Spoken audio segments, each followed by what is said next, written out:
This is Garden Talk on the Larry Mueller Show. I'm Jill Nadeau. If you're like me, you're always looking for a great plant to introduce to your garden. Well, today we're going to hear about some winners of the Green Thumb Award. That's an annual competition that recognizes outstanding and innovative new plants and garden products. And with us to tell you about them is Diane Blazek. She's Executive Director of All America Selections and National Garden Bureau. Do you have a favorite plant variety that you just love to use? Well, we want to hear about it. Or maybe you have questions about previous winners. We'd like to hear from you, so give us a call, 800-642-1234, or send an email to talk@wpr.org. Hi, Diana. Thanks for joining us. Good morning. Thank you for having me. I said Diana, and it's Diane. Oh, that's true. But, I can be called either one. I will answer. Well, I appreciate that. So first off, tell us about the two organizations that you're associated with. Let's talk with the National Garden Bureau first. Yes. Okay. Well, that's a good choice. It's the older organization. We were founded in 1920, which is pretty amazing when you think about it. We just celebrated our 100th anniversary back during COVID year. So unfortunately, we weren't able to party or celebrate as much as we wanted, but we're still going strong. It was founded by a gentleman who was a journalist, and he decided the general public needed more and better gardening information. And so that's how it was started by this gentleman who actually was also involved in the creation of the Victory Gardens. He was very instrumental in that in World War I, but even more so in World War II. And he wrote the original Victory Garden book that was published in 1942. Wow, that's pretty cool. I did not realize that. So then how did the All-American selections come along? So that's interesting also. There was a gentleman from the South. There was something back then called the Southern Seedsman Association, and his idea was to create a neutral, nonprofit organization that would trial new varieties that are coming to the market. And I like to call him a doubting Thomas because he just wanted to prove that these claims that they were making, hybridizing was really coming to be in between the two world wars. So he founded this nonprofit in 1932, and the whole basis is trialing new varieties to see if they're better than something that is already on the market. Right. I mean, that's important for everybody, businesses as well as our personal gardens. Exactly. Yeah, you want something that is going to thrive and survive, not fail or not be not as good as something else that you've used. So, yeah, that's the whole premise behind the AAS trials. Sure. And I think we've all seen those old seed catalogs where they've got these humongous tomatoes. And I know my grandfather used to fall for those every year. Couldn't figure out why the tomatoes didn't get big. You're right. Exactly. Right. Yeah. Well, the main reason that we wanted to talk with you today is to take a look at the 2025 Green Thumb winners. Tell us about that distinction. How do these varieties get nominated? So this is something that is newer for us. We've been doing it for 3 years, and then it was around about a decade before with another organization. And so the concept here is not that they're actually trialed in ground, but that they are evaluated by a panel of horticulturists and separately by home gardeners on whether or not they're innovative. Is it just another red petunia, or is it something really cool, a new color or a new feature or a new use or something like that? So that's what the Green Thumb Award is, and we have two divisions. Like I said, the Professionals' Choice are voted on by our members, and then the People's Choice, we put it out on social media, and we just ask for the public to vote on it. Oh, well, that's pretty cool. Which social media platforms are you using for that? All of them. You have to kind of do that, don't you? Yeah. Facebook and Instagram are probably the ones we use primarily. The one that I would say we have the biggest following on, though, is Pinterest, because Pinterest is all about inspiration, Oh, yes. So Yeah. Yes, I'm addicted to that. So many boards, so many things I'll never Yes. get to, right? Right, right. So when people just say like, "Oh, well, I used this or I grew this and it was great," is that how that works? No, because these are newer varieties. They Mm-hmm. probably haven't even made it to the local garden center yet. They're all part of our new varieties and new garden products program. So they have to be new, but yet available to consumers this year. So, for instance, if you wanted to go to your local garden center, if that garden center chooses to carry this, they would be available this year. So we don't want to, give this Green Thumb Award too early before it's available, and we don't want to do it too late once the newness wears off. So there's a fine balance there. Sure, that makes sense. But the people who, like the users, the gardeners, People's Choice Awards people, how do they know about these? So we just put out the information through social media, give a picture, give a description. A lot of times there's a video to go along with it Oh, I that see. explains what is new and different. So Okay. they are viewing, watching, listening, and then making their decision. Kind of a hard decision. Like in our annuals category, we had more than 20 different varieties. Oh my gosh. So it was kind of hard for them to choose, but they did, and we ended up with our winners. Oh, that's great because that would explain sometimes where there's an overlap where the professionals and the people voted for the same ones. You're right. Yes, we do have some dual winners. Okay. Well, let's get to those categories. The first one, let's talk about the annual winners. Okay. So for the People's Choice, the winner is a Calibrachoa. It's called Leah, capital L, capital I, capital A, Abstract Lemon Cherry. So when we were talking earlier, I said that these have to be innovative and something different. And I'll try to describe this flower because that's what's so different is the flower coloration. It's Yes. a nice lemon yellow with a cherry red coloration. And it kind of varies. In some places, it's really an intense solid color red in between every other petal that maybe is yellow. And then in some places, it's more like a paintbrush has brushed on.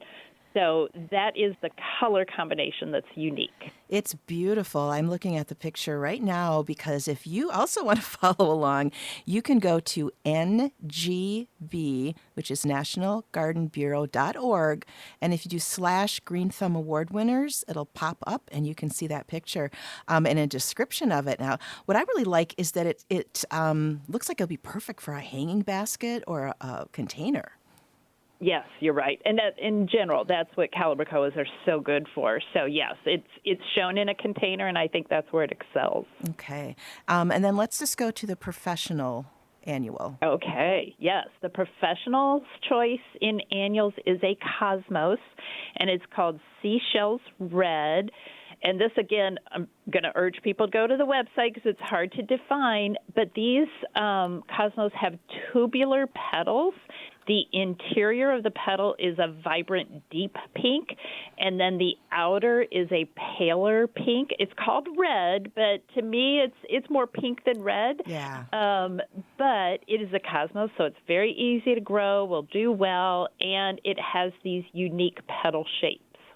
It is. It's beautiful. And usually cosmos are seeds, right? Is that how we start them? Exactly. Yes. These will.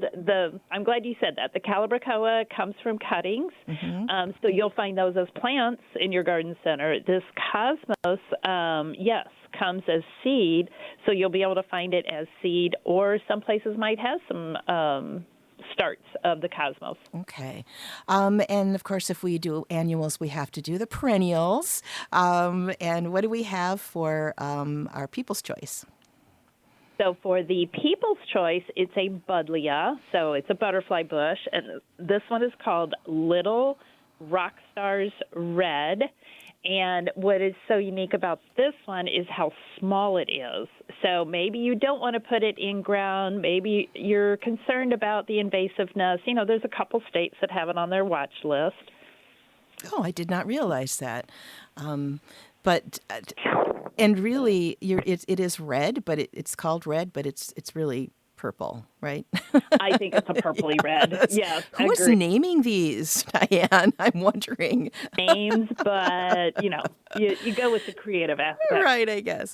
So, but if anybody's ever had like a butterfly bush, in many cases they flap. And so this one doesn't look like it will. Exactly, because it's so compact and it's very highly branching. So it's got more branches, but yet it's not going to put on these huge flower heads that will cause it to flop over. Mm-hmm. Very nice. Do you know how tall it gets? Because it didn't have it on the description that I'm looking It's at. less than 2 feet tall. Oh, yeah, perfect. So again, So great very for compact, small yeah. pot. Yeah, okay. And then with the professionals? So this one, I love this. I don't think hellebores get enough attention in the garden or in the garden Agreed. center or in the media.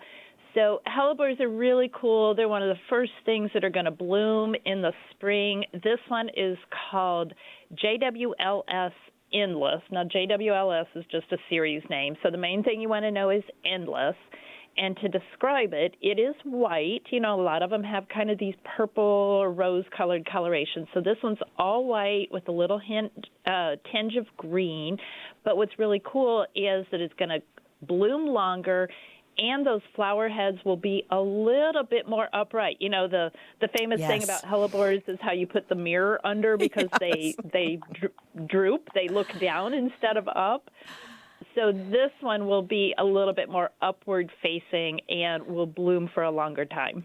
And I think that's probably one of the reasons why we don't give as much love to hellebores as we should, is that they just aren't as showy because the flowers are facing down. Right. Yeah. So now try the new endless, and you'll get a little bit of a variation there. Yeah, try a hellebore. Now, I don't usually see those in the gardens places, the greenhouses, big box stores for sure. Do you think that's because they are such an early bloomer that by the time they would be out in the garden center, they're almost done? I think so. I think, overall gardening is kind of a short time frame in a lot of people's mind. You can do stuff year round. You can do early spring. You can do late fall. But until you have more experience, I think, you don't realize, oh my goodness, yes, I could have this early spring garden, I could have a spring garden, I can have a summer garden, I can have a late summer garden. There's different things that bloom throughout that time, especially when it comes to perennials or blooming shrubs. Right. And you'll get out there after your last frost date and you'll plant them and they'll last until the first frost. But that's the same old, and that's wonderful. But for some variety, try some perennials that are going to bloom at different times. Yes, and especially in the spring, because there's nothing like that first bloom to know that spring is coming, no matter what the weather is like. That puts a smile on your face, right? For sure. We're talking to Diane Blazek. She is Executive Director of All America Selections and the National Garden Bureau. Do you have any questions for us? Join in by calling 800-642-1234 or send an email, talk@wpr.org. And this is Garden Talk on the Larry Mueller Show. I'm Jill Nadeau. Make sure that you stay with us because coming up at 1:45, our friend Joel Karsten, the father of straw bale gardening, is going to be back with us, and that's always fun to talk to him. Right now, of course, we are talking about the Green Thumb Award winners. And Diane, I think we're probably up to edibles at this point? What was the People's Choice? Yes. So there's two different ones, the People's Choice one and then the Professional's Choice. And they're not the same one, which we'll get to one or two here. Right, yeah. One on both sides. But here's what's interesting. The People's Choice one is Broccoli Purple Magic, and it is also an AAS winner. So it won through our trials, and the reason it won the Green Thumb Award is the unique purple coloration. So quite often a purple broccoli will either have purple heads and a green stem or green heads and a purple stem. Well, this one has both. It has the purple heads and purple stem. Finally did it. You got both. Right.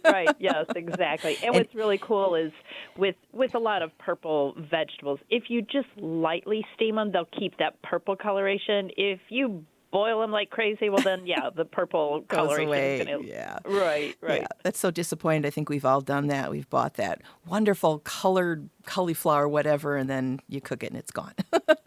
So, Right, right. yeah, but this is a gorgeous, really, really pretty. It's so pretty it could almost be a flower. Seriously, very Yes, you nice. could use it as a centerpiece before Yeah. I've seen that done where Yep. people make cup flower arrangements with it. So yeah. Absolutely. So, what is the taste? Have you been able to taste it? Is it better than?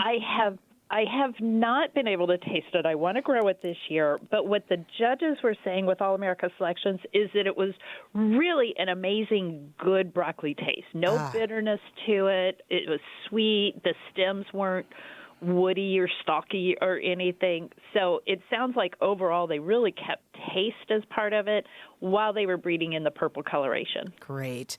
And what did the professionals have to say? What was their favorite? So they chose a basil, and this one is called Everleaf Lemon.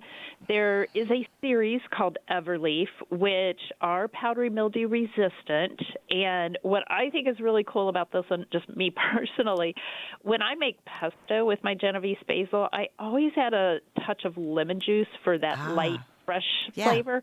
Well, this one has it built in. So Nice. I have grown this one, and I used maybe 25-30% of these lemon basil leaves with my regular Genovese, and then I didn't have to add any lemon juice. But that's the whole idea, is the flavor behind it. And then this Everleaf series, the plants don't get leggy. They've got short internodes, between each leaf stem. It's shorter, and so it puts out a massive number of leaves, so it makes harvest super easy and very productive. And it looks like it's beautiful. So it would almost make a great, under bigger plants kind of a thing. It's really pretty. I'd like to grow this myself. Is that going to be readily available for us, or do we have to go to a Yes, special? it is. It will be. Okay. No, I think if you go online and just search for seeds, you will be able to find them available. Okay, wonderful. Look forward to that. Chris emailed us to thank us for mentioning the butterfly bush and the hellebore, but he's wondering whether either of these are for zone 4 because he or she, sorry, Chris, live in northern Grant County along the Wisconsin River, and they're in a solid zone 4. Now, from what I see on here, it's 5 to 9, right? Exactly. Yeah, it is the hellebore. Both of them are 5 to 9. So the only thing I would recommend is if you're daring and you want to kind of push it, you could try it maybe on the south side, right next to a building, give it some winter protection. Or we talked about that buddleia. You could grow in containers, pull it into your garage. And if your garage is a little bit more protected or semi-heated or something, you might be able to overwinter. But you'd be taking a chance. Yeah, and always. And, well, things are changing, so maybe in a few years it'll be a little bit warmer up there, Chris. Thanks so much for the email. But right. Yeah, exactly. You just don't know these days. So Right. let's see. So which other category we need to talk about? House plants. I think we should talk about shrubs and house shrubs? plants. Yeah, Right. okay. Whichever one you want to So- try first. Go ahead. Okay, well, you mentioned houseplants, and this one was a winner in both categories, so that's fun. It's called Philodendron Prismacolor Orange You Gorgeous. Sounds like a knock-knock joke, right? It does. Yeah. It's a beauty. So it is. It's that orange coloration, a rusty orange rosy coloration, the veins in the middle of the leaves, and then a little bit on the outer margins as well. So it's a typical philodendron. It's very variegated. I want to say that. Yes. It's not a solid color green. So it has the kind of a lemon yellow, a lemon green, and then a nice chartreusey green with some of the orange veining in it. They call it mottled. Yes, and that's a perfect description. But I can see how this would really brighten up a space, and such a contrast to our normal green of a house plant. Right. And it's January, it's kind of gray in January. So bring that in, and you're right, it would brighten everything up. For sure. And like you said, this was for both professional and for the People's Choice. Now, with shrubs, you got two different ones on that one, right? Yes, we do. So the People's Choice, no surprise, is a hydrangea. I'm telling you, hydrangea is the number one thing for us when we are doing blogs and webinars. But this is probably really good news for Chris. It's hardy to zone 3. It comes from a breeder in Minnesota, so I know that they breed for hardiness. It's called Flowerful Smooth. So it's a smooth hydrangea, and it has bold white blooms. It is just covered. So the whole thing here is more blooms and nice white bloom heads. And it says it's disease resistant and low maintenance, which is always nice. And it's only 3 to 4 feet tall, so it's fairly compact for a hydrangea. Exactly. Yeah, you could plant a whole row of them at that size. So it would make a nice addition to the yard. It has been amazing over the last few years, all the different varieties of hydrangeas that are out there and how people are really loving them. You are so right. And like I said, if we do a webinar, it's always our most attended or highest viewed webinar, our blogs. It gets more comments. So people just love their hydrangeas. They are in the limelight right now. Yes, they are. And Little Limelight is a very good variety, too. I was going to say, I said that, and I was like, oh, yeah, that's another good variety. Yes, it is. So let's go on to the professionals. What did they come up with? Okay, so the professionals were looking at this one, and it's a burning bush, eunomys, and it's called Fireball Seedless. So it is the only seedless, sterile, invasive burning bush currently on the market. So, we kind of talked about that with Buddleia, and the breeders are very aware. There are some places where it's important that you know. And so this one is hardy zones 4 through 8, has all the great color, all the same durability, but it is sterile and non-invasive. And that is music to a lot of people's ears here in Wisconsin because I believe that is on the invasive list. And we can have that beautiful plant and that beautiful color without having to worry about it invading our forest. That is really good news. Exactly. Yeah. Now, the last category, which I was surprised to even see, is garden products. Why did you decide that this was a good category? Well, there's a lot of new products that are being designed to make our lives easier as gardeners. So we're always looking for something where it was created and it solves a problem. And this one's kind of twofold. If you've heard of Crescent, they make a lot of self-watering containers. So that has me sold. I don't have to worry about Yes. it. I just fill the reservoir and it does the work for me. Then the other thing about this one is it is created from a product that is keeping things out of the landfill. So it's upcycled from landfill waste.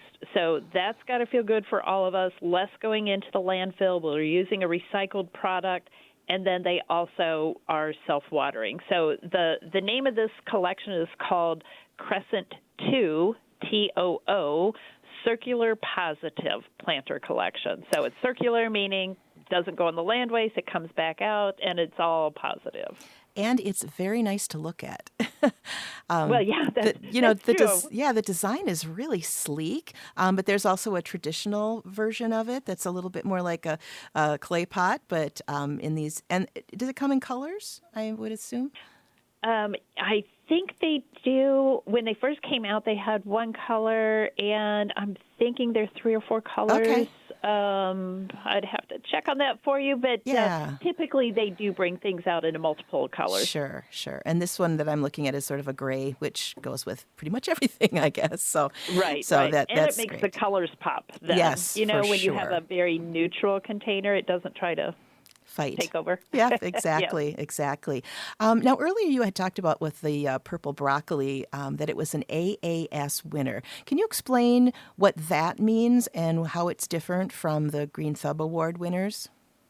Yeah, so AAS winners, the breeders are coming out, with new varieties all the time, and they want to enter it into our trials. So these literally, we get the seed here in our office, we get comparison varieties, and we send them out to a network of more than 80 judges across the U.S. We have 7 different trials. We have edibles, we have annuals, we have perennials, et cetera. And so our judges then grow this entry side by side with something that's already on the market.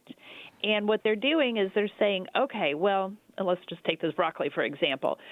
We're growing it next to this. How is it for taste? How is it for productivity? How is it for disease resistance? And, is the purple good? Does it have purple on the head and the stem? So our judges look at that. They submit their ratings, their scores through an app on their phone, and then we do the mathematical. Well, we don't do it. It's all automated. And this mathematical equation determines whether or not it's an AS winner. If it scores high enough, then the breeder tells us if they have enough seed. And if they do, then we announce it as an AAS winner. And we usually have anywhere from, 15 to 25 winners every year that we announce, and then we market them. Oh, that's amazing. So then there's a list somewhere that people can take, look at and say, where can I find these, or this would work great for me?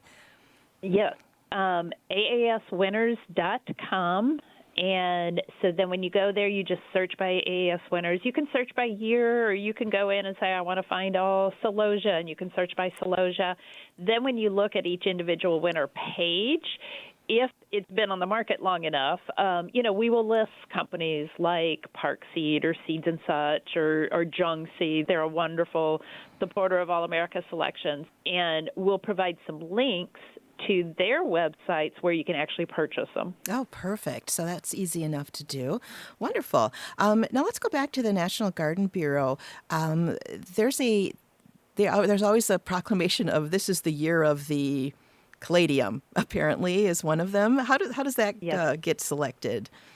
Oh, this one is super interesting. Now, we've been doing this for over 45 years, and this is something, again, that our members determine. We look at these different plant genera and we say, well, which one is popular? When cauliflower came about a couple years ago, where it was just like there were cauliflower shortages and cauliflower pizza crust and buffalo, Yes. So what we did was we said, well, it's going to be the year of the brassica that year because it was so popular. So we look at popularity.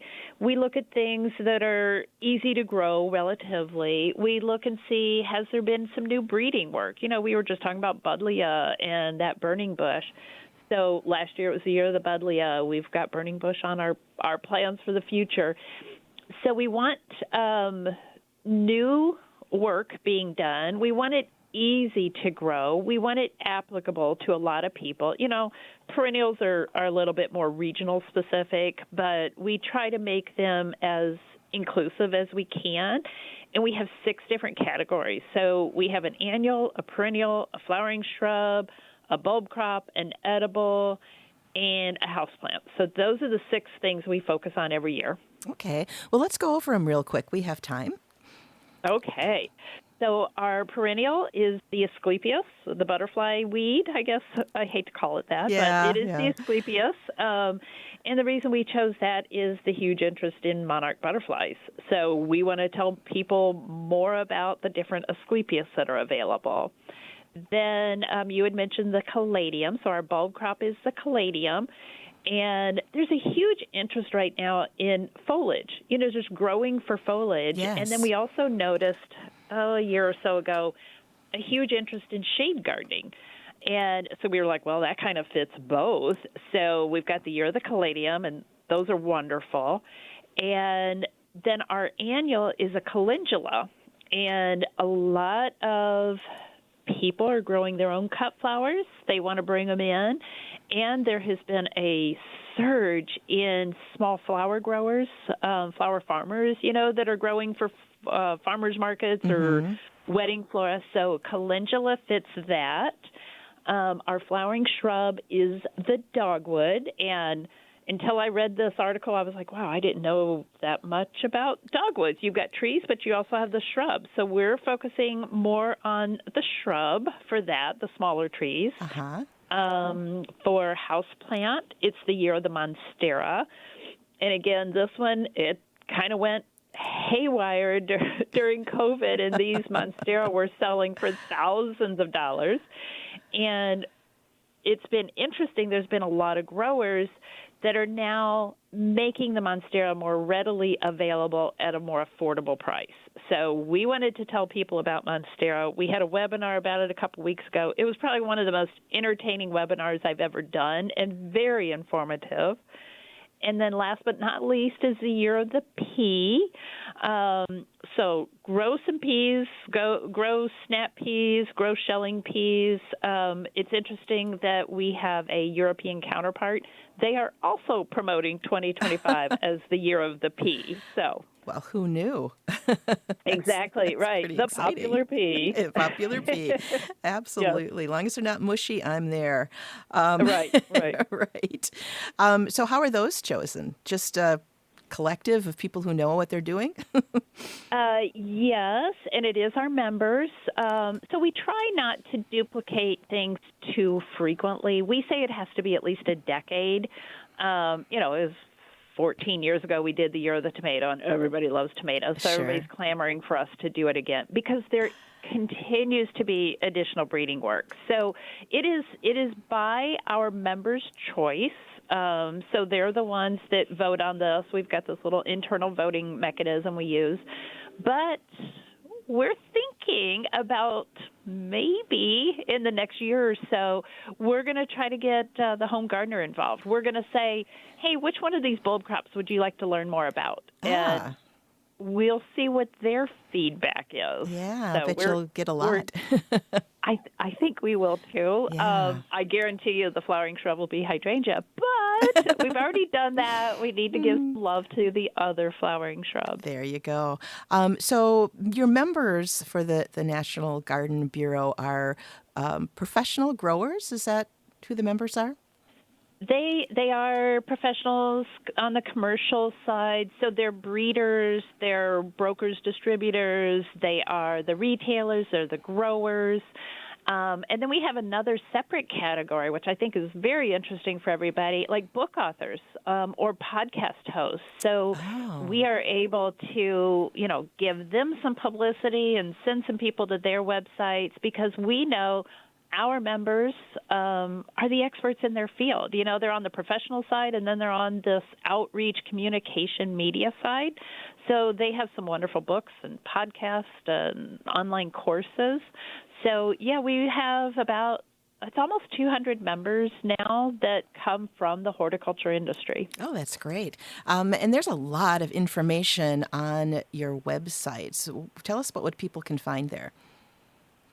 Well, it's funny you say that because I literally hopped off a call with our web designer to get on this call, and she's like, your website's so huge. It's so many megabytes or gigabytes, I guess it was. So, yes, there is a lot of information. You had given the address, ngb.org. One of the things we didn't even really talk about, which is our New Plants program, and this, I said, hydrangeas was one of our most popular webinars, but our even most popular is the one where I, for an hour, talk about 180 different new varieties. Oh, the my. green thumbs are subsets of those. Okay. But, yeah, we have 180 new varieties, pretty much that number every year, and it's under the New Plants program. These come direct from the breeders, and they are just now hitting the market. So if you want to really go in there and salivate over all these new tomatoes and petunias and shrubs and hydrangeas, that's where you would go. And that's one of our main programs. Oh, that's wonderful. You really get psyched about spring, right? When you are exposed to that. Now, you have a newsletter, too. Does that go out to just anybody, or is that just your members?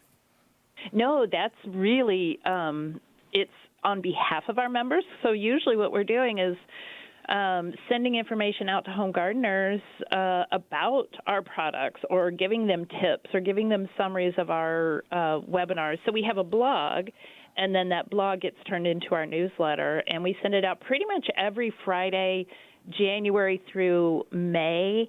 And then, like I said, it's a seasonal thing. So as people are out in their garden, they're not opening newsletters. Right. So we back off a little bit in the summer. And then by the time it gets to like November, I think we only do one a month. Just, Sure. People are thinking about the holidays and not about their garden. Right, right. Sometimes that happens with us with callers because people are out in their gardens. They're listening, but they're gardening. They're not calling in with their questions. So understandable, Right. understandable. Excuse me.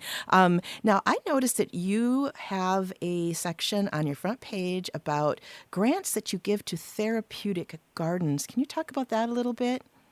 Oh, now you're tugging at the heartstrings. This is a wonderful program we started about 10 years ago, and it's our way of giving back to something that's related to everything else we do. And so therapeutic gardens, again, they were started years ago, and they kind of waned, and then they got a resurgence around the Vietnam War, and then they waned, and they've gotten a big resurgence again. In fact, I'm looking at exactly what you are on our website, and it is amazing how the hobby of gardening can help people with mental and physical disabilities. It can be used as therapy. It can just be used to teach social skills and everything. So, yeah, we give away $7,500 every year to 5 different gardens, and it's based on how many votes they get once we put it out on our website and we start to tell their stories. But this is something we are very proud of and will continue for the foreseeable future of giving back to these gardens so they can use the hobby of gardening or the profession of gardening to help those in need. And I shout out to the Edgerton Hospital Garden. I think it was a 2023 winner. Yes. Mark Dwyer, who is the director down there, has been with us for years. And so we've been hearing about that garden for a while, and it was really wonderful when they won that award. So they do great things, those therapeutic gardens.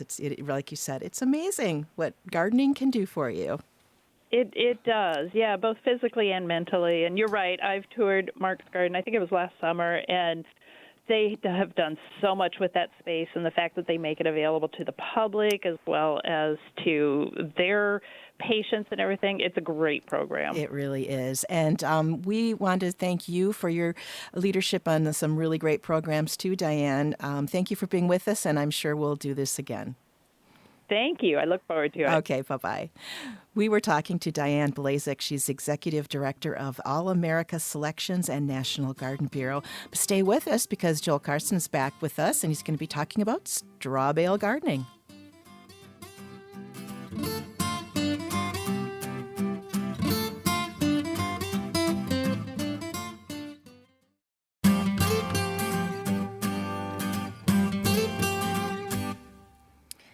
Well, we've been talking about straw bale gardening on Garden Talk for years, and it's time to catch up with the inventor of the method. I'm Jill Nadeau. Thanks for spending some of your day with us.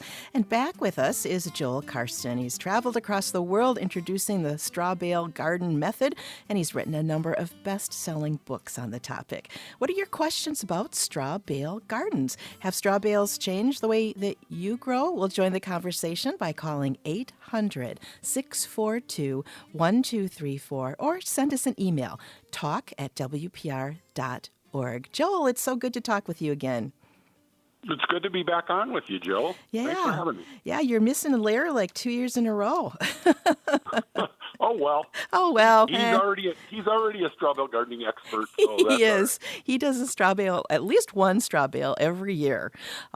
So, yeah, he's been doing it for a long time. I've tried a few times myself, to mixed review, but mostly it's been my problem because I just haven't done it right. So I think we need to kind of, go over the basics for people, of course. So for those who haven't tried it, why don't you explain the process?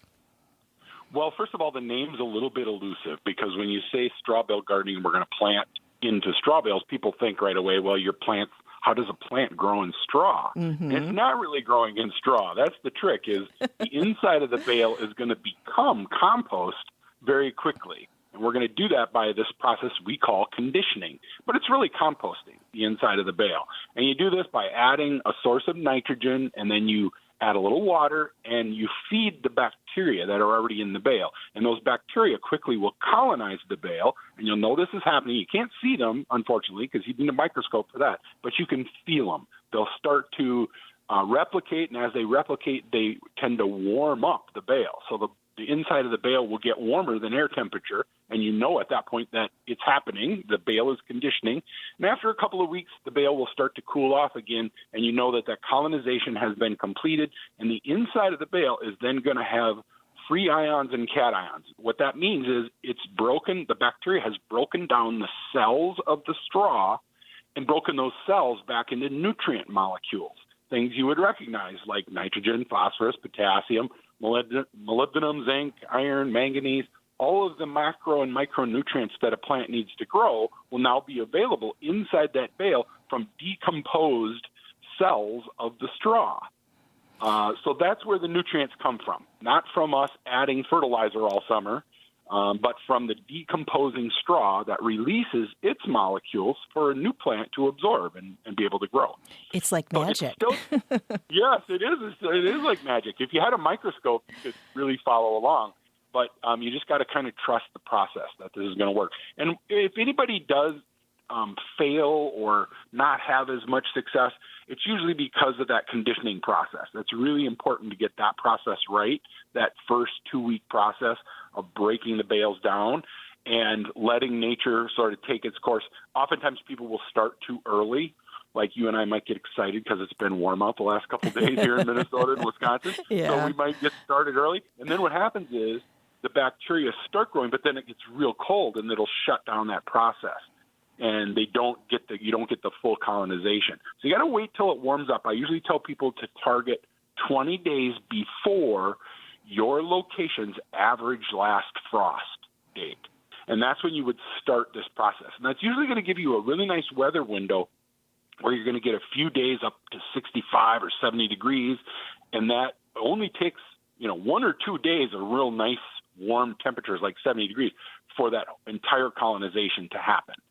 But if you start a couple weeks earlier than that, you might not ever get warm enough outside temperatures, in order to spark that growth of bacteria inside the bales. And once you get that part done, now we just plant right into the bales. Transplants like tomatoes, things that usually you would start in advance from seed, either in your greenhouse or in the house, or you'd buy it at the garden center. Those kind of things, you just take the pot off and you plant the roots right into the bale itself. If you're doing things from seed, peas and beans, squash, things like that from seed, usually you can just plant those seeds directly in the bale. If they're a big seed, if they're as big as the end of your finger, you can push them right down into that bale of straw, and they'll in 3 days, they'll start to germinate right out of the bale. If you're planting tiny seeds, however, like carrots or basil, for instance, those kind of things, you want to make a seed bed. But what we don't want to do is introduce soil from our garden, because if you just put a shovel of soil on top of the bale, now you're going to bring along with that weed seeds, which we're trying to avoid. You might bring disease or insects that are harboring in that soil over winter. So we just use a little thin layer of potting mix that you buy at the garden center and water that thin layer in, and then maybe put a little bit more on top so you get a nice nest of that potting mix on top of the bale. And then you seed your carrots or your basil or whatever tiny seed you're doing into that layer on the top, that 1-inch little layer, and they'll root right down into the bale at that point. So it doesn't take very long. The soil is just basically there so the seed doesn't go like all the way through the bale, right? Right. Otherwise, you drop a tiny little basil or a carrot. There's enough airspace in that bale that it could fall halfway through into the bale. But a big seed like a pea or a bean, you poke those in with your finger and it's big enough that it'll hold right in position. And then as soon as it germinates, the roots hold it in place. So it's fine. Then you're fine.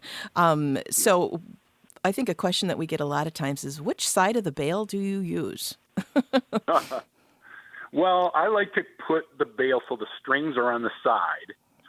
And that's sometimes people think, well, that doesn't make sense because the flattest part, the biggest surface of the bale is on the same side where the strings are. So I want that up. I got more surface area to plant. But the reality is we're going to plant the sides of the bale as well as the top. So if you have the narrow side on the top, you can get a row of whatever down the middle, and then you can also plant into the sides of that bale. If you plant the sides, of course, you're going to need to use transplants of some kind, something you bought in a flat that has a root already established. If you put a seed in the side of the bale, it'll want to grow up, and that's going to be planted way too deep, if you planted it in the middle of the bale. So things you do in the side, I do lots of herbs I'll do in the side. I've done kale, other things that kind of bush out and will turn up. I've actually planted cabbage in the side of the bales, believe it or not. Really? And that works well. Yeah, that works well. So you're going to plant the top and the sides. I like to put the cut side of the bale. Now, if there's any farm kids out there, they'll know there's a cut side and a folded side on every bale. Mm-hmm. If you rode on a baling rack when you were a little kid, you learned quickly, because if you bounce that bale off of your leg on the pokey side, on the cut side, you get a big rash on your leg. That's right. So, but city kids sometimes don't know that. But you put the cut side of the bale up, that prickly side. That's the side you want up. It's just much easier to get water to enter the bale and get your blood meal, if you're organic, or your fertilizer, if you're not organic, you get that to melt into the bale and provide the nitrogen for those bacteria down inside the bale. So let's talk about that, conditioning, as you call it. What do you do? Okay, it takes about 2 weeks, a little less time if you're using like a lawn fertilizer that's got a lot of powerful nitrogen and it melts easily. If you're doing like an organic, usually blood meal is what we recommend for the organic gardeners. That takes a little longer, because first the fertilizer has to be broken down by the bacteria, and then the nitrogen molecules can be used by other bacteria to facilitate this decomposition process. So it takes we recommend you give yourself 18 days if you're doing it organically before you're going to be ready to plant. If you're doing it using the more stronger fertilizer, like the lawn fertilizer, you can do that in usually you're ready to plant in 12 days. And this is starting now 20 days before last frost. So if you do the math with me here, you're actually going to be planting before your last frost. And people always wonder, how can I plant before my last frost? What if it freezes? I still have potential frost for another 2 weeks or 3 weeks. But the advantage is that bale is nice and warm. As it's decomposing, often these bales will get 135 degrees inside the bale. And then it'll cool down. You'll plant when it gets under 100, but it'll still be, 75, 80, 90 degrees inside that bale for another week or two until you're way past your potential last frost in the spring. Excuse me. I think I'm getting Larry's cold. Go ahead. So the process of conditioning is really pretty simple. The first application you're going to put on, you're just going to sprinkle it on, and we sprinkle this. We actually make a product now called Bale Buster. If anybody's, concerned about what to buy, if you don't have a copy of one of my books that explains what kind of fertilizer you can use, that if you just go to your local store, you can buy. Or you can order our stuff called Bale Buster, and then you sprinkle it on edge to edge, end to end, and you water it in. And initially, when you first start, you're going to really wet that bale, put a lot of water on it, until you almost see water coming out the bottom of the bale. So it probably takes, 2 minutes or 3 minutes with the hose on each bale. But after that, you're only going to add 1 gallon of water to each bale every time you add the fertilizer. And then in between days, you want to water also. So basically, it's getting a gallon of water on each bale. That's like 30 seconds with your hose, is usually plenty. And then every other day, you're going to add the fertilizer. And by the 12th day, you'll see that bale will have heated up already and will have started to cool down by that 12th day, and usually you're ready to plant. How do you tell if it's warm enough? Well, if you got a compost thermometer, that's wonderful. If you don't, just use your God-given meat thermometer, your hand, and shove your hand right down in the bale. And if it feels warm on your hand, you should be, if you're healthy, you should be 98.6 degrees. So if it feels warm on your hand, it's probably above 100 degrees in that bale still. So it's too warm to plant. But if it feels cool or even tepid, room temperature to your hand, then it's probably fine to plant. So you can go ahead and plant at that point. Usually that's about the 12th day. Plants are pretty forgiving. Usually what I tell people is if you're on the fence and you're questioning, is it too warm to plant in the bale or not, just put one thing in the bale. Don't plant your whole garden in one day. That's a good if it's idea. too warm, you might lose a bunch of plants. Where if you just put one thing in there and then just watch it, 6 hours later, if it starts to wilt, you're in trouble. Pull it back out That's and wait right. another day for that bale, Perfect. for that bale to cool down. That's what I'd call science, Joel. So we're going to be taking a little bit of a break here for the news, but we'll be back with all kinds of more information. So stay with us.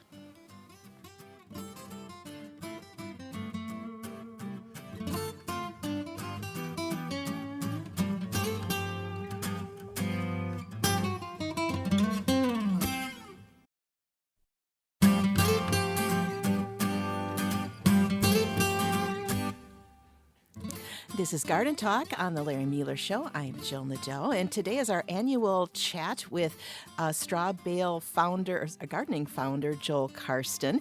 He has traveled across the world introducing this method and has written a number of best-selling books on the topic. Do you have questions about using straw bales in your gardens? Have you tried it, but maybe have not gotten good results? Well, tell us about it. Give us a call, 800-642-1234, or send an email to talk@wpr.org. So, Joel, before we broke, you were talking about conditioning the bale. Did we get everything in on that? I think we did. One of the questions that people often ask, however, is why? Why would you do a straw bale garden when you could just plant in your soil? Well, if you have a beautiful garden already with, beautiful, rich black soil, maybe you don't want to do straw bale gardening. But for anybody who's in a situation where they don't have good soil, this is a really great alternative. And you can do a straw bale garden literally on top of asphalt or concrete or on a rooftop. Or, if you got terrible soil or contaminated soil, you could put a barrier on the ground and then put bales on top of that to be able to have a garden in places where most people would never attempt to have a garden. There's a bunch of other big advantages. It's raised up off the ground, so you get the advantages of a raised bed for a $5 bale of straw rather than having to build actual raised beds. You also get a lot of moisture retention. A dry bale of straw will suck up and hold between 5 and 7 gallons of water. So that's like a reservoir, like a tank inside that bale. Try and pick it up once when it's fully saturated. That's all water weight inside there. So it holds a lot of water. Moisture is a big thing. The other thing is less weeding. There's no weed seeds in that bale. There might be a couple leftover oats or a couple leftover wheat seeds, but as soon as those sprout, you can pluck those out of the top. Sometimes there's none in there. If you got a farmer with a good combine, they won't leave any seeds behind.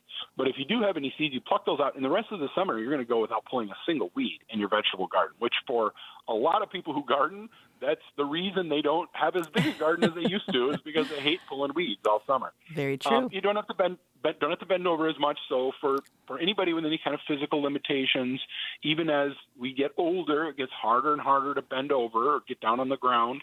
Or as my grandma Josephine used to say, getting down is easy. It's getting up where I have trouble. So it's much easier to garden from a physical standpoint. You also don't have those residual soil-borne diseases. If you get tomato blight, you can't plant tomatoes in that same soil for, 5 or 7 years or something until that blight goes away. With straw bale gardening, you don't have to worry about that because you're going to get a new bale. For your tomatoes, you're probably going to use new bales every year, and then you're going to use the second-year bales that you used for tomatoes last year. This year, you're going to use them for planting potatoes or carrots or beets or any of your root crops or cool season crops can go in those second-season bales. And so you usually get a 2-year rotation out of bales pretty easily. With straw bales. If you use hay bales, which will work, but hay bales usually you only get 1 year just because they decompose really quickly. And it basically will become soil over one season, and you'll just have a little hump of soil there for the next year. So you can spread that around in your flower gardens or whatever and till it into the soil. It really helps improve the tilth of any soil. If it's a sandy or a clay soil, it'll really improve that soil. So that's the basic. We did get a couple of emails. Paul in Port Wing emailed us and was wondering, how do you stop ants from invading straw bales? You won't. Just like ants come in a regular garden. Ants are going to go away they're going to capture and help decompose dead organic material. It's very rare that you'll see ants eating live plant material. Usually they're eating something that's dead. And they really don't have a negative effect. A lot of times they'll also eat aphids. So if you have any aphids in your garden, ants are going to be helpful. They'll help clear those out. So in most cases, unless it's fire ants, I do hear from people, my southern gardeners, that they've gotten fire ants. And we do have a solution you can mix up and pour on there. It's Dawn dish soap and some orange oil in a gallon of water. It's actually the University of Georgia came up with this recipe. And you just pour it over the bale, douse it really good, and it helps if you heat the water up. That also helps, and the fire ants will leave the bale at that point. So there is solutions for that, but in normal situations, if you're just talking about normal ants, they're really not going to hurt anything at all. Okay, great. And Julie in Hickston emailed to ask how you can manage slugs in the straw bales. Last year, they decimated her carrots and her marigolds. Yeah, slugs seem to be very cyclical. If you get those years where you get a lot of sultry nights where it's hot and humid every night, the slugs in a straw bale will tend to thrive. There's a couple of solutions. You can use slug bait, which is basically iron phosphate, little tiny kernels of it, I guess you'd call it, pill-shaped kernels. You can sprinkle that around your bale and on beside the plants, around the plants, and that will help prevent the slugs from crawling over that iron phosphate, because that will tend to kill them. You can use copper on top of your gardens, like I've even seen people do a circle of copper pennies around a plant, and that will keep the slugs away. But some of the simplest methods are put a board on the ground right next to the bale. And then the next morning, early in the morning, just flip that board over, and you'll see a whole bunch of slugs have accumulated under that board. And you can squash them or capture them and put them in a bag and throw them in the garbage, get them out of your garden. Upside down, like if you got an orange and you cut the orange in half, just put the upside down orange halves on top of the bales. And in the morning, flip those over and you'll see a whole collection of slugs underneath those.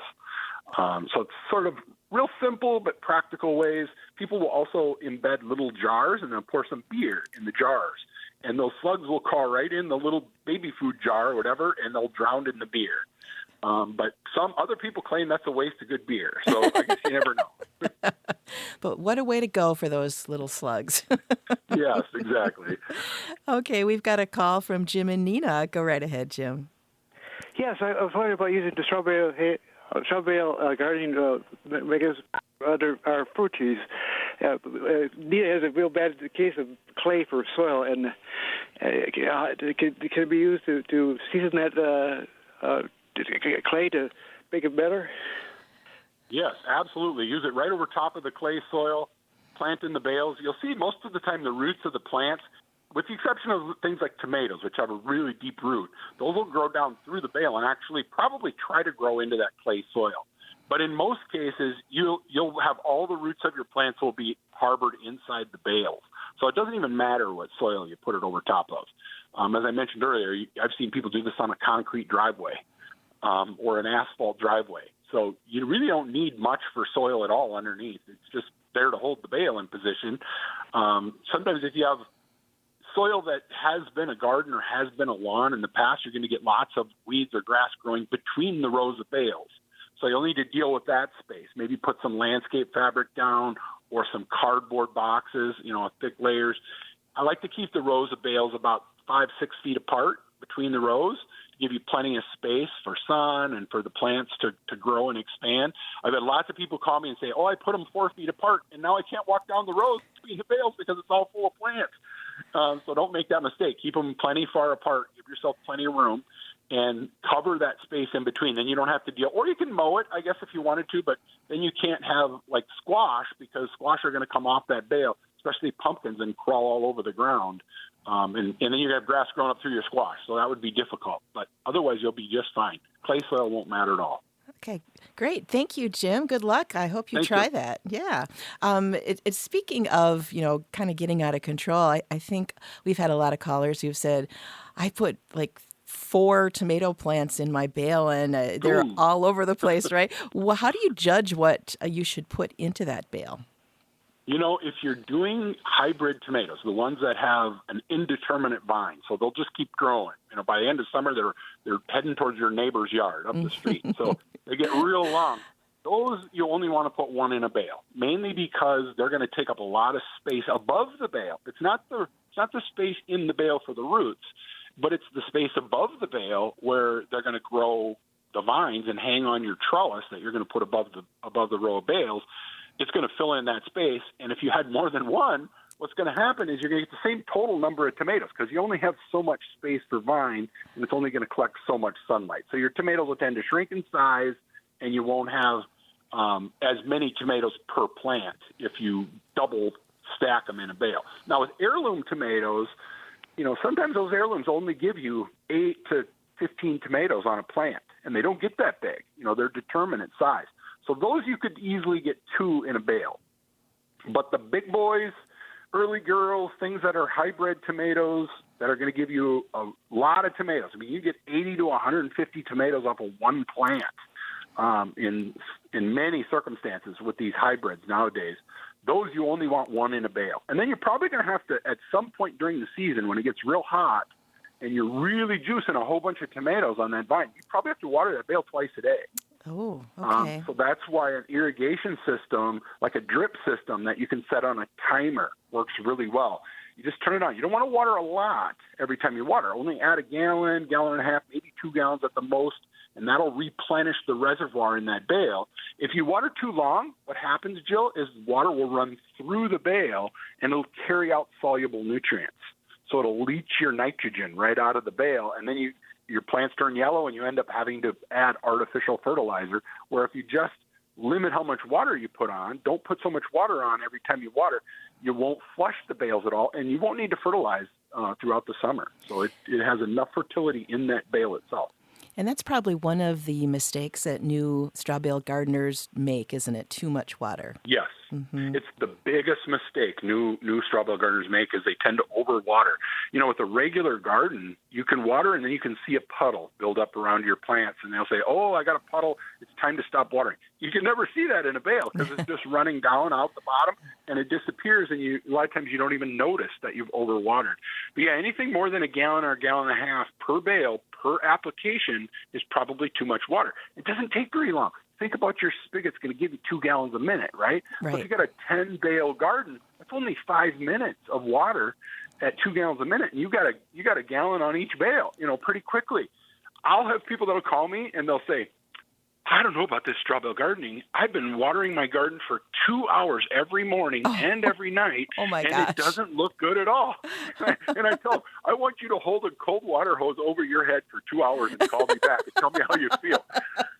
You're killing these poor plants from all this water you're putting on it, leaching all the nutrients out, and your plants are starving for nutrients because of all this leaching. So, well, what happens when you have like a really rainy period? you just turn the water off. Don't run your irrigation. I'm in Minnesota, and you're not far away from me there in Wisconsin. Last summer, I did not even turn my irrigation on until the beginning of August, first weekend in August, because we had rains every week, all spring and throughout the summer. And then early August, the rain stopped coming, and it got a little hotter, and I had big tomatoes and eggplants and things.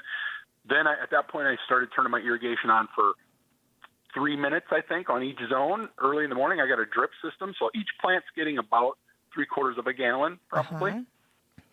That was plenty. Got me through the season. By early September, mid-September, I shut the irrigation off, and that was it. I had the lowest water bill I've had in years for irrigating my garden. Yeah, nice. Well, it was an interesting gardening year, wasn't it? Yeah, it was really a good season for me. I mean, a lot of people who soil garden had too much water early in the spring, and they got a lot of drownouts and a lot of, disease problems because of so much water. But for me, it was a great year last year. So. Yeah, it started very, very wet, very early, and then it definitely did dry out. So, yeah, it was the best of both worlds, I guess. Yeah. Yeah. Now, tell us about some of the innovations that you've come up with to use bales, like some of the hoop houses and things like that. Well, we do have plans on our website for these little greenhouses people can build about a little later than now. You don't want to quite get it up yet, but I call it an April greenhouse. In my manuscript for my book, I called it an April greenhouse, and my publishers wrote back and said, You can't call it an April greenhouse because remember we sell books in Australia too, in New Zealand. So you need to come up with a different name. So I called it my 6-week greenhouse, which There is you really go. it's kind of a shoulder season greenhouse, and you want to set it up about 6 weeks before planting day. And this just involves 2 cattle panels humped over. So you got $50 in cattle panels, and then you put some 4 mil poly that you can buy at any hardware store, painter's poly. You don't need the good stuff because this is only going to last for a year. It's only got to last for 6 weeks, and then you could use it again next year probably. And then we put 6 bales inside of these little humped up cattle panels, and these bales, once you start conditioning them, will get hot, and that warms your greenhouse. So I show you on the plans how you can build little end panels on the greenhouse. So it's like $100 investment for this greenhouse, but it's a great way to start your seedlings outside in a greenhouse rather than having to do them in the house. If you get sunlight, early spring, April sun is really bright, and by the time you get to the end of April, you get a lot of intense sunlight. So it keeps that greenhouse nice and warm. And you'll see your seedlings do really well with that bottom heat from the bales and then the natural sunlight outside. So a little tiny greenhouse like that, you can start 300 or 400 vegetable plants real easily in flats in that kind of a greenhouse. And then we do lots of innovation. I mean, we've had, around the world, I was just in Switzerland on vacation a few months ago, and it reminded me, I have this woman named Ushi who lives on top of halfway up a mountain in Switzerland, and terrible soil, awful environment to have a garden. But she started straw bale gardening, where she just puts these bales following the slope. So it's a pretty steep slope, like 12, 14% slope, and she grows her garden on the side of a mountain in Switzerland, and it has grand success. I mean, all kinds of production. And part of her story is really funny because these miners walk up her road every morning to go to work, and they would laugh at her. There's this young, blonde Swedish girl out there planting in bales, and they laugh. They said, "This is never going to work." And then later in the season, she's standing there holding a whole bunch of vegetables in her arms one morning when they walked by. She just smiled at them. And they got all interested in straw bale gardening after that. I'll bet. So on a steep slope, it works really well. If you get environment like one of the last callers, Jim said, where they have just terrible soil, it's a great solution for that. I have a wonderful garden in New York, or in New Jersey, actually, right across the bay from Manhattan, in Kearney, New Jersey, the Kearney Community Garden. And they started 10 years ago, I believe. They have a federally contaminated brown site underneath their straw bale garden. So underneath this garden, then on top they have is contaminated soil. Then on top they put this industrial landscape fabric. So it's like stuff they use when they build ponds as pond liner. They put this on top of the soil so no roots will ever grow down through and into that soil. Then they put wood chips on top and bales on top of that, and they've got a beautiful garden. This will be I think their 11th year. Wow. Of growing in an environment where you've got, turned a federally contaminated brown site into a beautiful community garden. So. Yeah, that can be used all over the place. And I know you've talked about areas where maybe bales aren't necessarily available, but you can kind of make your own with a plastic tub, right? Or other options. You really can. If you're a DIYer and you don't have access to bales, it's really easy to make a bale out of leaves and grass clippings and, your Valentine's Day flowers that are left over. Anything goes in that bin, make it in dump all your Christmas decorations out and bring that great big plastic bin upstairs, put it in your garden, and then fill it full of all this leaf litter and grass clippings, whatever. Stomp it down really well, fill it up with water, put a rock on top so the stuff doesn't float out. And then the next day, tip that bin upside down, and you'll have this big square brick. And then you want to wrap that brick of organic matter with chicken wire. Everybody knows what chicken wire is, a little tiny whole wire. Wrap that around it and staple both ends onto a wooden stick, and then pound the end of that stick in the ground, or you can twist that stick, actually, and that'll help clamp, kind of tighten that wire up around the bale like a clamp, and then pound the end in the ground. And you've got your own bale you made, and actually those bales of mixed organic material like that will actually perform even better than a bale of wheat straw or a bale of oat straw. Because you got to remember, wheat only has a certain specific profile of nutrients in it, in the wheat itself. Same thing with oats or barley straw or whatever you're using. Or if you have a mixture of leaves and grass and all kinds of other, weeds from your garden last summer or whatever, you put all those in just like it's a compost pile. Now you have a mixture of so many different nutrient molecules as that plant material decomposes and breaks down that you have a wider variety of nutrients, and your plants will actually do even better in that bale than in a typical straw bale. Yeah, that makes a lot of sense. And wasn't there some area in Asia that you were doing, it was more like a pit? Yes, we do. It's in Cambodia. Okay. It's actually a great story. If you're familiar with TED Talks, I did Yes. a TED Talk about our project there. And we have one in Cambodia and one in the Philippines as well. But the Cambodia one's really interesting because they have floods really bad, everybody knows, and then they have drought right after the flood. So there's about a 5 or 6 month period where they can't grow fresh vegetables. And that causes lots of problems, especially for the very young kids that only have rice to eat during that 5 month period. They don't have any fresh vegetables. So how do you solve that problem? Well, you can't grow anything when it's raining 8 or 10 inches a day during the monsoon season. So what we did is we dug a pit in the farm, about 15 feet deep, 30 feet by 30 feet, and then piled all the soil from the pit right next to the pit. So we have a pit and a plateau. On top of the plateau, we build a straw bale garden. That plateau is always above the highest flood level. And they can plant into those bales because the bales drain so quickly that even though it rains 8 inches during the day, it'll stop raining. And within 10 or 15 minutes of when it stops raining, enough water, gravity has pulled water out of the bale and air comes back into the bale, which will keep the roots from rotting. If you plant it in the soil on top of that mound, you'd never get rid of the water because there's no drainage, and you'd get root rot in any vegetable that you tried to plant or grow. So in these bales, the water comes out, the plants do really well. So they grow squash and lots of leafy greens and this thing they call bitter gourd, which looks to me like a cucumber, but it's not. And lots of vegetables like that have the niacin and vitamin C and iron and some protein as well in these vegetables that can supply their family with enough fresh vegetables during the monsoon season. Then when the drought season comes, there's no water anywhere except they got this big giant pit with 50,000 gallons in it. They can dunk water out with a pail, bring it up on top of the mountain, and keep their garden watered by hand, and their garden will continue to live even through the hot, dry season. It gets 110 degrees during the day, and they don't have pumps and electricity in rural Cambodia like we have. They have to do anything they're going to carry water, it has to be by hand. And there really is no water. They carry a little bit of drinking water, and that's all they carry. They can't plant corn or any fresh vegetables until that drought season goes away. Then when the growing season comes, they're wonderful farmers. They plant rice fields, and the rice fields do marvelously. And then to get rid of the rice straw, what do? They usually burn it.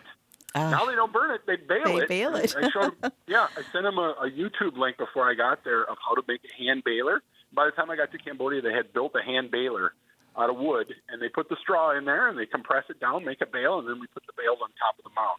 So when I started that project in Cambodia, we had no farmers that had ever even heard of straw bale gardening. Now we have over 10,000 farmers that are doing this method Joel, throughout Cambodia. That is absolutely amazing. If people need to know, they can get your books, right, if they want more information. You also have a great website, too, right? Yes, strawbalegardenclub.com. All right. That is as easy as it's going to get. And Joel, thank you so much for being with us again. We really appreciate it. Boy, that went by quick. Thank you so much, I know. For having me. I appreciate it. Thank you so much. Bye-bye. Bye-bye. That's Joel Karsten. He's the founder of Straw Bale Gardening, and you're going to find more about that method at strawbalegardenclub.com. Yeah. Next week, we're going to be at the Wisconsin PBS Garden and Green Living Expo live, and Lisa Johnson and Brian Huddleston will be there. Hope you can join us. Up next, you're going to hear an interview Larry did last year on growing ferns with horticulturist Moby Weinstein.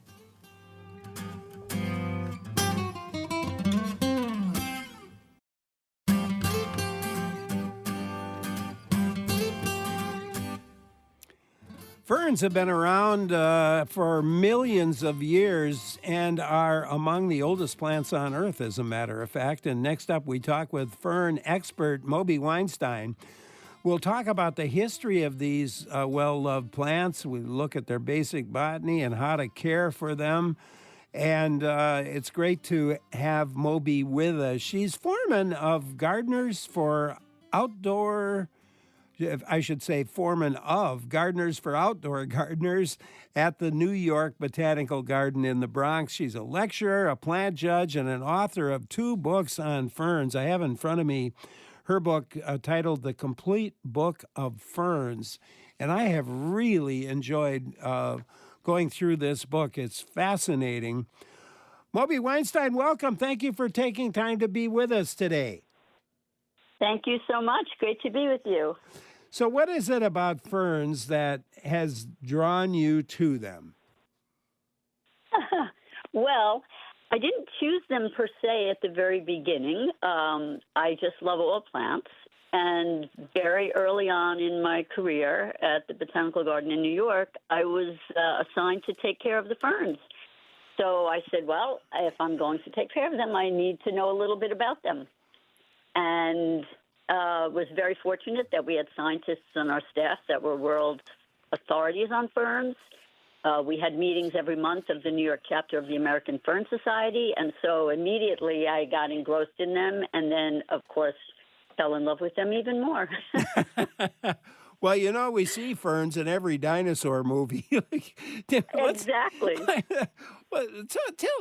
Give us a little of the history of ferns. When do we think they first appeared on Earth?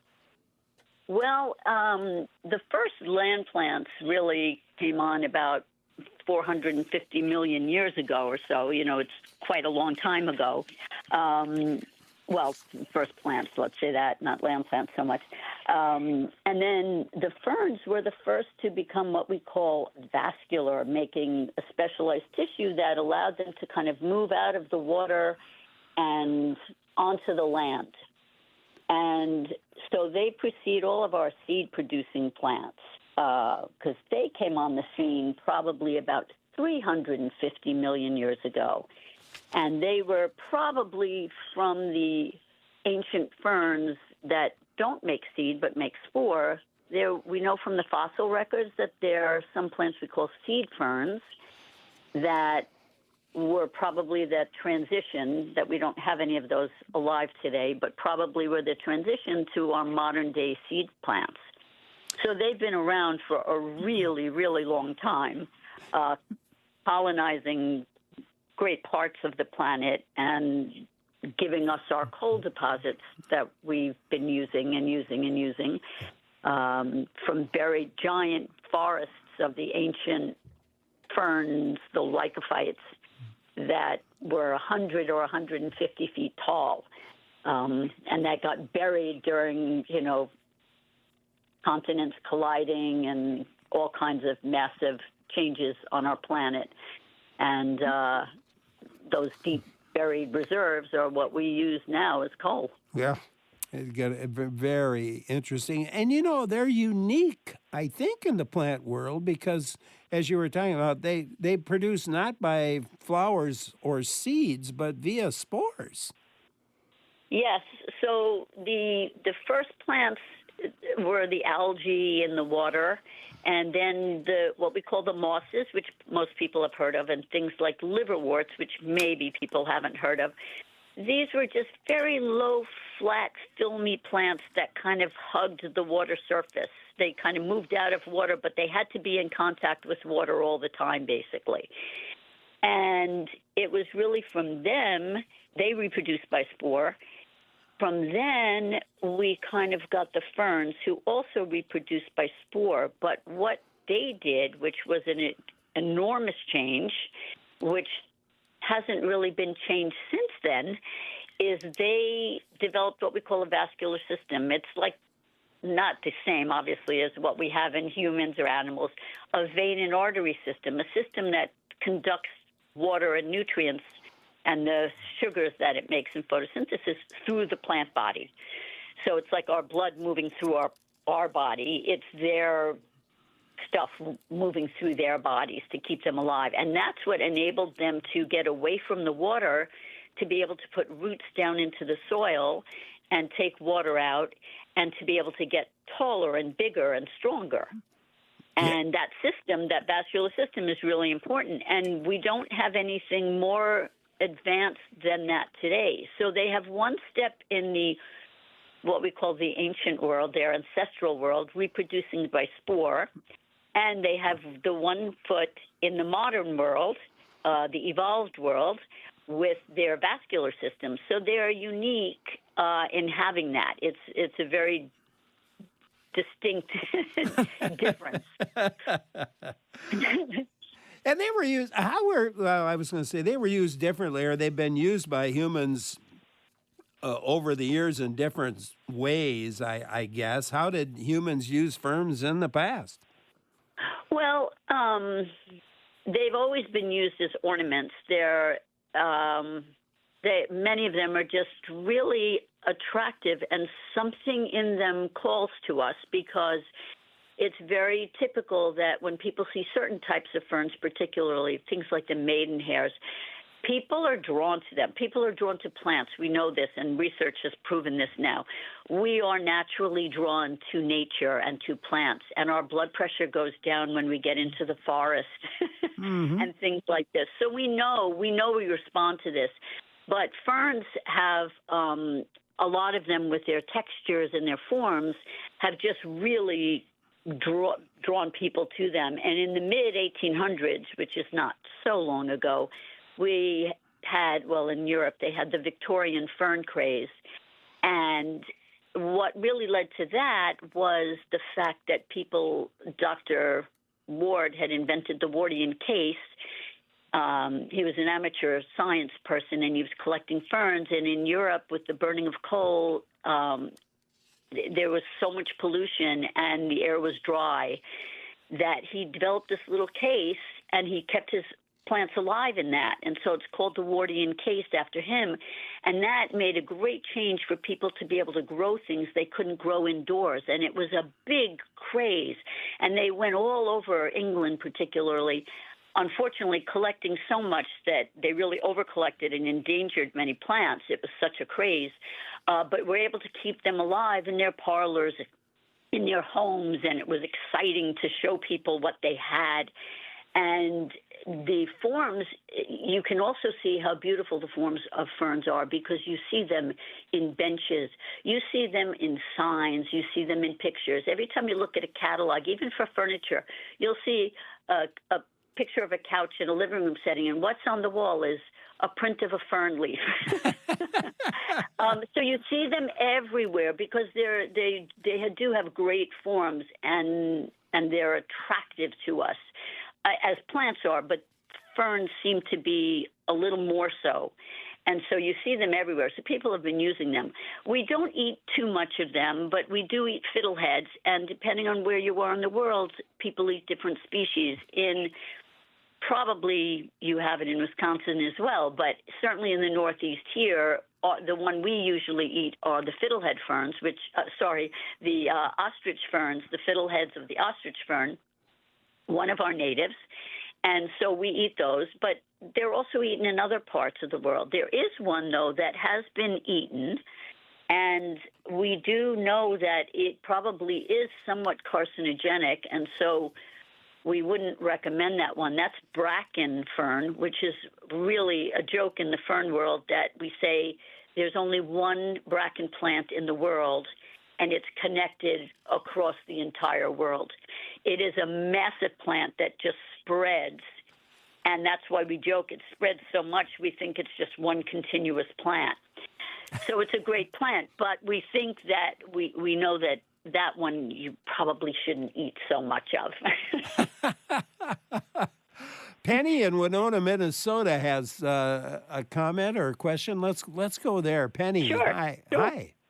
Yeah, hi. I probably missed it when I was talking to the person who answered, but I had the ferns at my house in New Jersey. So, hello, Doctor, from my native New Yorker, and I just have a question because the ones that you can eat, are they the ostrich ferns that you can eat the little fiddleheads? Yes, the fiddleheads. Thank you. It was blanking. Yeah. I got those That's growing okay. in my garden in New Jersey, and they became very invasive. I loved them, but Yes. they really went crazy. Now, I was interested in putting them by where I had some evergreens on the border of my property here in Minnesota, And do you know if that's something that I should have a problem with being like invasive to Minnesota? They do have room where I want to put them to kind of go free. Right. So we wouldn't technically call it invasive because it would be native for you. And just so you know, if a plant is very aggressive, but it's native, then it's naturally evolved in that habitat, and we don't call it invasive. But yes, as you have learned from experience, it does spread. And in areas where you want that great covering, that's fantastic. If you have a very limited space, you will kind of always be pulling it out. I have grown it in containers in spaces where I didn't want it to colonize. So it would probably act much the same for you as it did in New Jersey. And so that's really for you to choose. But if you pull it up every year, like if every year you do a little, you would maintain it. If you let it get out of control, that's when it's going to start taking hold, and that will be a bigger job for you to dig out. Yeah. I hope that helps. I think that makes a lot of sense. Penny, thanks a lot for calling. Our guest, Moby Weinstein, her book is The Complete Book of Ferns. That's one of her books anyway. It's a dandy book on ferns, and it's fun talking with her about them. I'm Larry Mueller for Garden Talk on WPR News.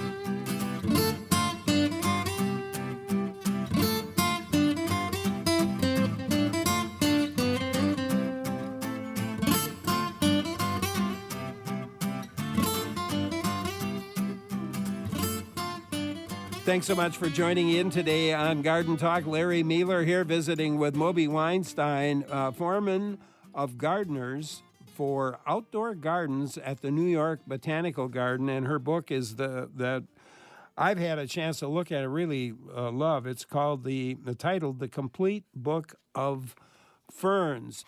You know, when I think about ferns, sort of like a Boston fern comes to mind.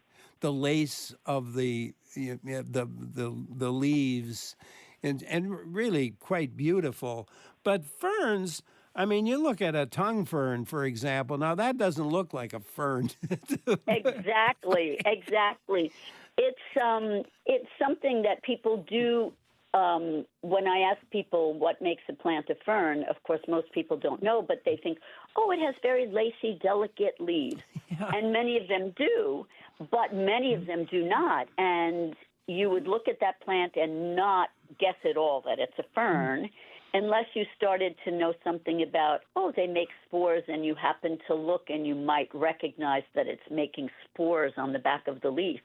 But they are so really diverse. There's about 12,000 species, really worldwide, except for Antarctica, where apparently in the fossil record it shows they were there at one point, but not now.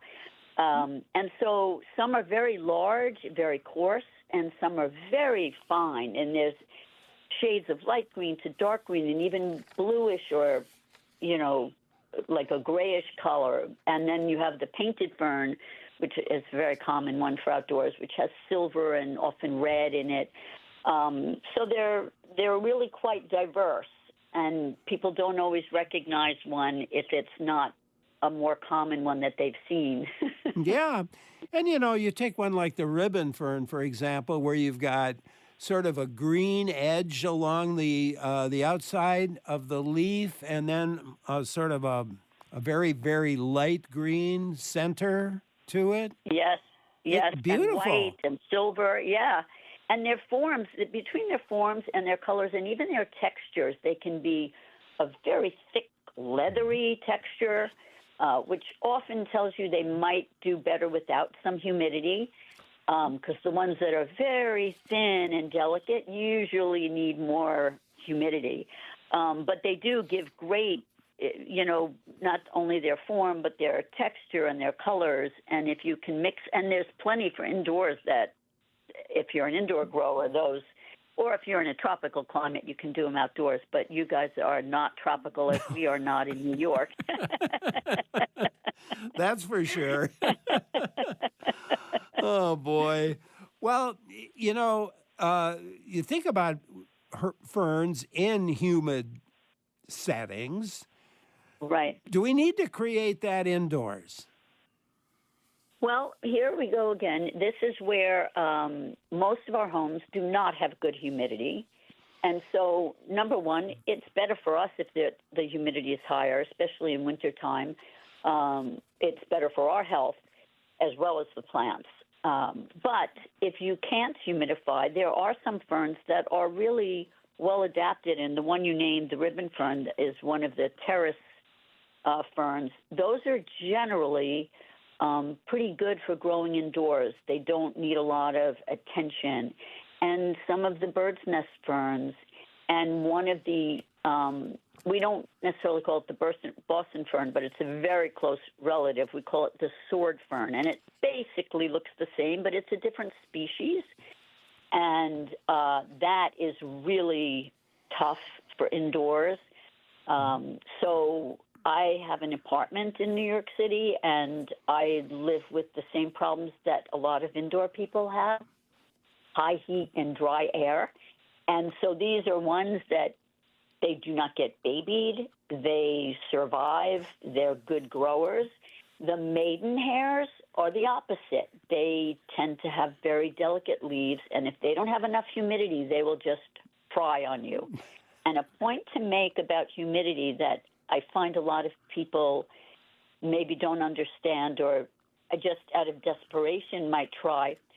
Watering the soil doesn't make up for humidity in the air. So if your air is so dry, you can't keep watering the plant to make up for it. You wind up just rotting it. So grouping your plants together helps. Of course, having a humidifier will help greatly. And also, if you're trying to increase the humidity, put them on little trays or saucers where you have water in the tray so it can evaporate and cool and humidify the air. Just make sure the base of the pot or container is not sitting in the water. Usually you put pebbles or marbles or something like that to keep it above the water so it doesn't keep the soil wet, but it keeps the air more humid. You'd be amazed how quickly that evaporates. You could be filling it every day, and that's how you realize, wow, the air is really dry. Bev in Rhinelander has something for us. Let's go there. Hi, Bev. Sure. Hi. I'm wondering if you are familiar with the black rabbit's foot fern. Uh-huh. I have one. It's beautiful, easy to take care of, but it has a very unusual, I guess it's a root that gets all fuzzy and grows all over the place around the pot. Right. So that's not actually the root. Everyone thinks it is because it's not typical for us to see that. It's actually the stem that you see, and the stem is covered in those are Davalias, and that group is kind of known for having these long creeping rhizomes, we call them. It's a modified stem, and they're covered with hairs, which is why often they look like a rabbit's foot, and some have a whiter scales and hairs. They're really more scales, and some have more brown, and some have almost more black, and they can be slender or very thick. It all depends on the species, but they normally don't grow in the soil. They like to grow on rocks or on other trees or plants, and then they have just small root systems that kind of cling onto those things, but it makes them very attractive for us. If you're ever repotting it and they're growing outside, that means they're happy. Don't take them and stick them into the soil because that will rot them because they're used to being out in the air. And luckily, they're pretty tolerant of drier conditions, so they make a good houseplant for us. But they also have a very handsome leaf. But their little creeping stems like that are very curious, and it people are like, this is fun. What's this? And then you can pet them. You don't have a cat or a dog to pet. Oh, Bev, thanks a lot for calling. By the way, Mary emailed back to the ostrich ferns for a minute. She says, yes, ostrich ferns take over in central Wisconsin, just like in New York. She says she's speaking from experience. Yes, and I know that feeling. Oh, man. Probably perhaps the strangest fern that I noted in your book was the squirrel's foot fern, which I would never guess was a fern. Exactly. It does look almost like a squirrel's tail to me, but tell us about the squirrel's foot fern. Yeah, that's also one of the Dahlias, right? So that picture in the book that you can see, other people probably can't, is exactly what Bev, I think I got her name right, was just asking about. Her Dahlia, her rabbit's foot. So they're called rabbit's foot, squirrel's foot. It depends on it, but it's really the stem, and they're just covered with these scales, and that helps to protect them a little because they are sitting out there exposed. But what they'll do if you grow them in a basket, if it's a plastic basket, they don't really adhere to it. But if it's clay, and it's porous, they'll often kind of stick to it a little, and especially if it's a moss basket, then they will definitely grow around the outside, and you will see all of that kind of fuzzy stem around the bottom and then the green leaves on top. But it's not something you want to camouflage. It's actually something you want to see. It's part of the interesting part of the plant. Oh, definitely is. So what are the varieties you most recommend for growing inside? For inside, I would recommend the bird's nest fern, particularly the Japanese one, which is botanically Asplenium antiquum. I find that to be, and not just myself, but if you read about it, probably other people will say as well, that one of the species is probably the easiest indoors, and it's a little smaller, although keeping it in small pots will prevent it from getting 2 feet long each leaf. I have them, as I said, in small pots in my apartment, and they're not bigger than 12 inches across the entire plant. That's because it's in a small pot. If I keep potting it up and potting up, I could get it to be 2 to 4 feet across, but that would be too big for me. But in our greenhouses, at the Botanical Garden, we do have them that large, but they stay a little smaller, but they just tolerate indoors beautifully. And there are some very cool varieties of it. They tend to, what we say, fork at the tips, so they get crested and their tips get all funny looking, and people love them, or the edges get ruffled. So there are also some nice varieties of those. The brake ferns or the terrace ferns are also give us some good coloring, as you were mentioning, and are easy. The Dahlias, the squirrel's foot, rabbit's foot, hare's foot, those are great. The Japanese holly fern is a good indoor fern as well. Might be hardy for some people depending on where they live, but not for your climate and our climate. Those are some of my favorites of them, and also the sword fern that I mentioned, the Nephrolepis cordifolia, is a wonderful one for indoors. That's a really cool plant. I like those leaves. Yeah. Well, your book here, we're running out of time, but I did want to mention the back part of your book where you have talking about terrariums and creating them and pressed fern art are just absolutely fabulous. And thank you. The artwork is great, and I love the cover, the complete book of ferns. And Moby, it's been a pleasure. Would you come back and be with us again? Love to have you back. I would love to. Absolutely, anytime. Moby Weinstein. It's nice to speak to other people. And we'll have more people for you to talk with next time around. Moby Weinstein. Great. She is the Thank you foreman so of, much. yes, thank you for being with us. She's the foreman of gardeners for outdoor gardens at the New York Botanical Garden in the Bronx. And her book is one of the two books, but the book I have in front of me is The Complete Book of Ferns. Fantastic book. Well, we have a fantastic group of people to work on this program. Our producers, Clara Neipert and Joel Patnaud. We've got technical directors Lee Rayburn and Jeff Robbins with me today. And our executive producer is Jill Nadeau. Thank you so much for listening, and stay with us. Lots more in store here on WPR News. I'm Larry Mealer.